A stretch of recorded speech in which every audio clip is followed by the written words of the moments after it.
when Barack Obama was looking for a book to recommend to his staff, a book that could fundamentally recalibrate their understanding of the world, he chose a work of history. Not a political memoir, not a classic treatise, but a text that asked a simple, unsettling question. How did Homo sapiens, a species of no particular significance, come to dominate the planet and to hold the very fate of the Earth in their hands? This is the central mystery that Yuval Noah Harari sets out to solve in his book Sapiens, A Brief History of Humankind.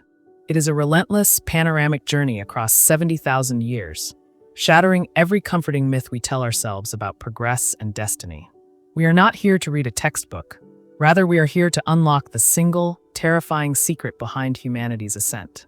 When you finish this summary, you will no longer see nations, money, or even human rights as concrete realities, but as the fragile, powerful stories we have mutually agreed to believe.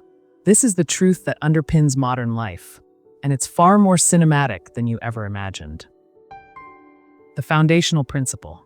The single, unifying concept of sapiens is the idea of the fictional construct, or what Harari calls intersubjective reality. For over 2 million years, our ancestors lived in a strictly objective world. A lion, a river, a tree, these things existed regardless of what any individual thought about them. But 70,000 years ago, Homo sapiens underwent the cognitive revolution, an event that fundamentally rewired our brains. We developed the ability to communicate not just about objective reality, watch out for the lion, for example, but about things that existed purely in our collective imagination. We began to tell and believe in fictions. These fictions are intersubjective realities. They exist because a group of people, not just one person, believes in them. A chimpanzee cannot be convinced to give you a banana today in exchange for the solemn promise of 2 bananas tomorrow. But humans can. That promise, that contract, that shared belief in a future transaction is a fiction. This, according to Harari, is the evolutionary superpower. In fact, fictions like God, money, and human rights are not objective facts, but they allowed millions of strangers to cooperate toward a common goal, something no other animal can do on a mass scale. Key lessons and chapters. The history of humanity, as presented in Sapiens, is a series of 3 paradigm-shifting revolutions, each one a turning point in the fictional stories we told ourselves. First, the cognitive revolution and the dawn of collective fiction. The cognitive revolution gave us language, but more importantly, it gave us the ability to gossip and, eventually, to craft myths. This was the moment when our species transitioned from small, familial bands to large, interconnected tribes. This teaches us the understanding of the narrative framework. If the foundational principle is that we live by fictions, the immediate application is that we must recognize the narrative framework that currently dictates our lives. The very concept of a modern corporation is a fiction. It is a legal entity that exists only on paper and in the minds of lawyers and shareholders. It has no physical body, yet it can own land, pay taxes, and be sued. When you engage with any political or economic system, you are engaging with a story. But by recognizing the story, you gain an objective distance from its emotional pull. Ask yourself, what is the specific shared fiction that makes this institution function? Second is the agricultural revolution, the Great Trap. Around 12,000 years ago, humans began cultivating crops.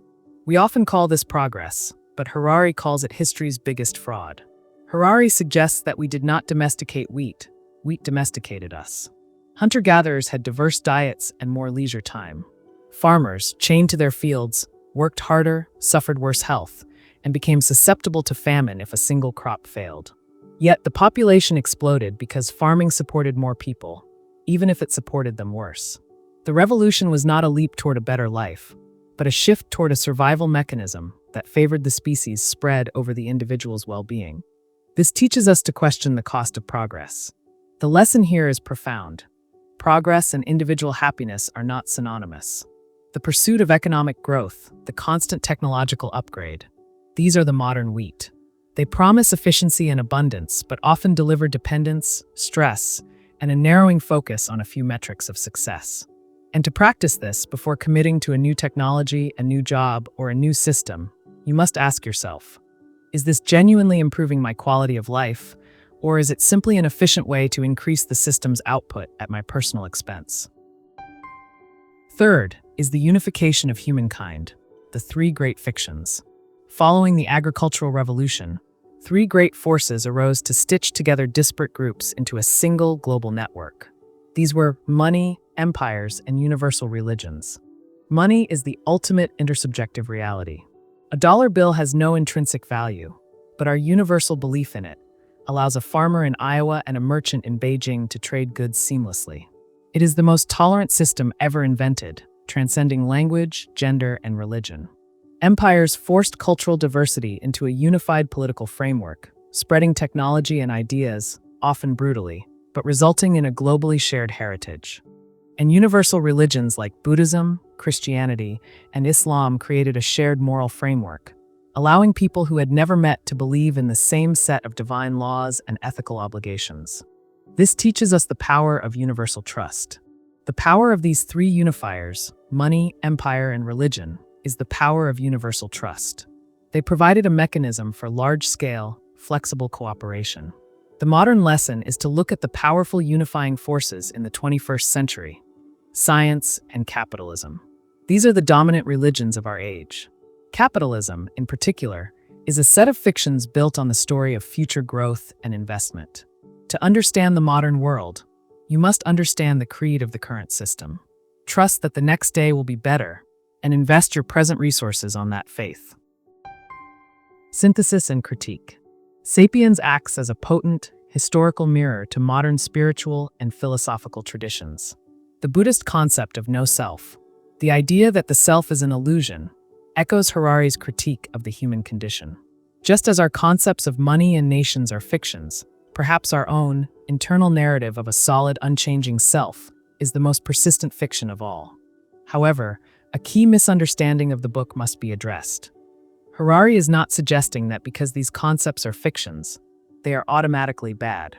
On the contrary, he argues that they are the most vital and powerful things we have ever created. Money is not a lie. It is a universally agreed-upon story that allows global trade.